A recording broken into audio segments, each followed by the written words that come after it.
So before I begin, I just wanted to give a little preface to this, and actually being on this call has been really helpful because it clarifies some things and opens up some other discussions that I think we'll need to have on this campaign. But we were approached by Jim Moorhead and the Community Foundation and the county to help with a campaign that would really focus on outreach and education for our residency to get them involved in connecting up and the importance of connecting up. So what I share with you today is the beginning of that strategy, the objectives, the goals, but it was from a small group of people who got together to begin the thinking around this.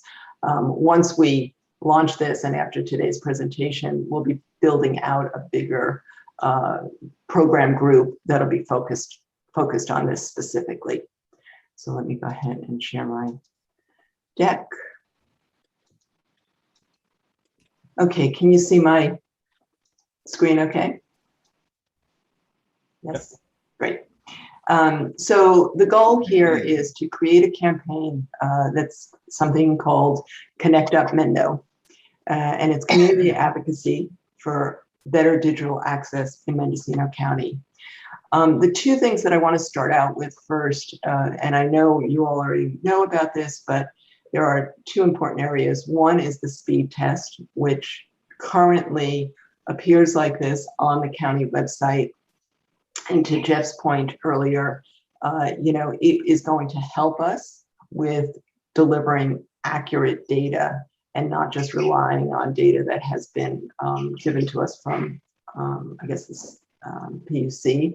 We are working currently with GeoPartners, is my understanding, who is providing real-time, this turnkey outsourced information about broadband mapping. So it's quite a robust, from what I understand, quite a robust software program, but I think a lot of people do not know about it and do not really understand the importance and value of creating, participating in this. So that's the first thing I wanted to highlight. And then the second challenge that we have is, and it's become really clear to everybody from the pandemic, that the case for high-speed connectivity, and again, I focus on the word connectivity here intentionally and not just broadband, is no longer really optional for the future. If anything, we now see the need for connection with healthcare, education, commerce, and safety and government as being key to every household's needs and every individual. And I'm speaking to the choir here, all of you are aware of that. Oh, is there an echo on someone's end, or is that on mine? We should probably put it on mute if we're not speaking. Thank you. And I definitely will open this up for questions as we proceed. The other thing that is important, I don't know why there's an echo. If I can just interject, Jim, I think Jim's connecting through two audio sources. Jim, could you mute? I put my iPad on mute, but am I still making noise? I'm sorry. That's okay. I think it's fine now. Oh, no. Yeah, I just muted my iPad. I can't read this on my iPhone, so I started my iPad. Can you mute your iPhone as well? I'll try. I don't know how to do that. Or Jim, if you could just turn the sound off of the iPad so that we're not hearing it from the iPad into your phone. I did turn the sound off the iPad. Okay, I'll that might be better. I'll drop off the iPad. Okay, go ahead. Thank you, Jim. Appreciate it. Yeah, I'm sorry for the interruption. That's okay. You can mute on your phone, just the regular standard mute button where your phone is. So anyway, the important thing of this, can you guys hear me okay, or is this disruptive? I just want to, okay. We can hear you okay. Okay. The important thing to understand about this challenge is that we do have an opportunity here to begin to really break down any cultural, financial, and geographic barriers that prevent people from truly accessing fully the internet and participating in economic and civic life. And the other interesting thing about this campaign that we're proposing is that it does go beyond the data gathering and is in alignment with the Move 2030 community goals, which was really to foster and establish a more technological mindset to help support and grow our economy. So the next things that I will share here is the objectives of the campaign, which is really to build out a more educated constituency that's aware of the need for ubiquitous connectivity in the major areas. The second thing is to energize supporters to really advocate for better connectivity. And you'll see throughout this campaign, one of the things we want to happen or we want to prevent is getting so far down a path to doing some of these technological advancements in our county, but then have it held up by individuals who may not, want to see or understand the need for this. So we want to really energize those supporters to come out and advocate on behalf when needed. We also want to promote the speed test for this accurate reporting and then foster a more technological mindset in Mendocino County in all those areas. So the way we plan to do that and the way we're recommending is to educate the public on what connectivity means today. And as was talked about earlier on this call, the funding and what it is and what it isn't and how we're going to get it and all sorts of other things. I'll go into the messaging platform.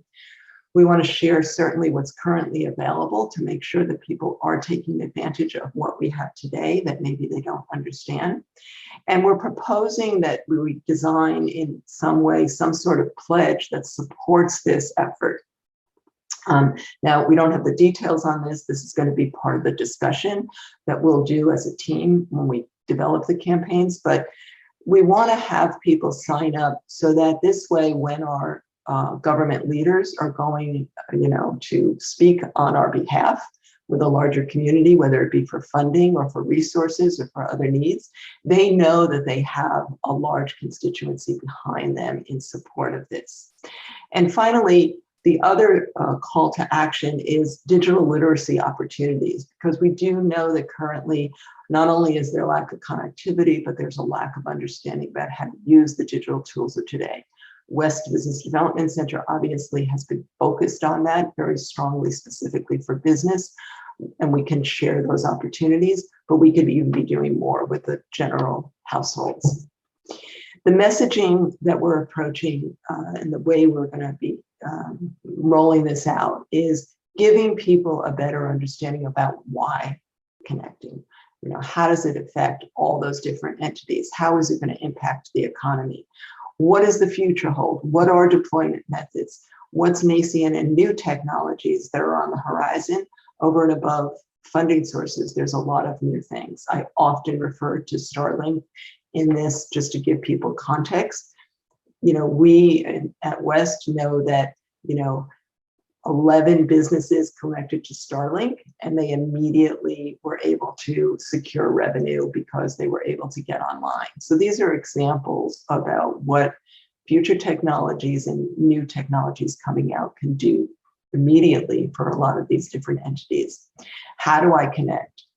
Educating the public on where, how, what's available, who are the service providers, and then of course misinformation, which always ends up bringing things to unfortunately a grinding halt for especially government and municipalities who are trying to do the right thing by getting more constituents connected.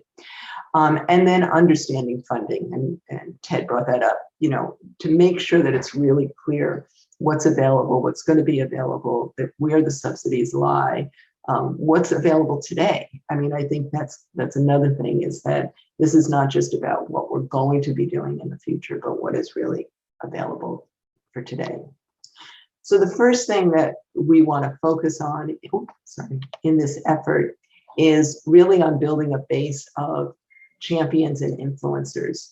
You know, not unlike the work that was done, let's say, for the census, you know, really figuring out who are going to be these influencers, not only at a leadership level, but also as just, you know, regular residents. So if you're talking about education, it's not just folks like Michelle or Tim Karas who are heading educational institutions, but how do we then get the teachers and the principals and other PTA members involved in this campaign? And so it goes down the line. You see healthcare, commerce, businesses, safety, and government really beginning to build a base of these champions and influencers. This will then in turn help us build lists so that we can then do even better outreach and more targeted outreach. The tactics right now that we have been funded for is to do a few social media campaigns, some of what we've just talked about. We're going to do PSA videos. We're going to begin giving presentations. We're really going to gather together a working group that's going to outline all of these different tactics. Once the messaging is done, we're going to focus, of course, on the underserved areas primarily, but secondarily, the education and commerce are really big areas of populations that we want to, you know, do this first round of outreach on. We don't want to set goals and metrics so that we know how successful our campaign is, and we're going to continue to work with Jeff and with all of you at this committee on what should those numbers be? How many signatures should we be trying to get? What should the speed test metrics look like?